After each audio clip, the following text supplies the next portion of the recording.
All right, guys. This is the 71 Chevelle. Yeah, it's a mess under the hood because it hasn't been opened in ages. You can see the inch dust on everything. And it's to the point now where I got to get the black work truck running, so I'm going to steal the fuel injection off this. This is a really old Holley 4-barrel. In fact, it's one of the first production units ever made. And it's got the analog box, and I will have to throw that in the old work truck to get that going. This doesn't run right now because the fuel pump in this died.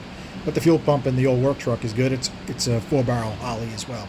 But I have problems with that computer because I can't interface with the DOS program. So literally, this is all stuff that hasn't been touched probably 25, maybe 30 years.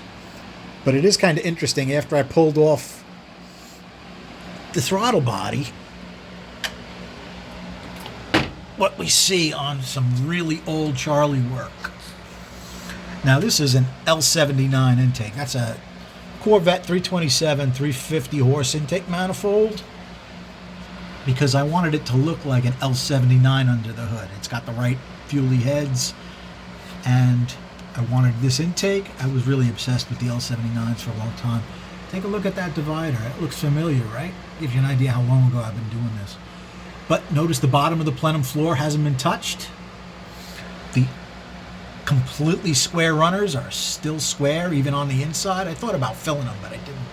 And if you take a look at that inside radius, it's not. It's square. And this intake manifold ran really, really well.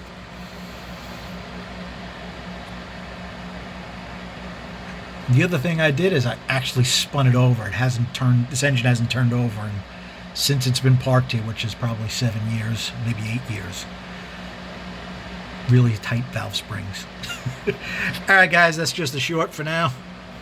Thanks a lot. Have a good night.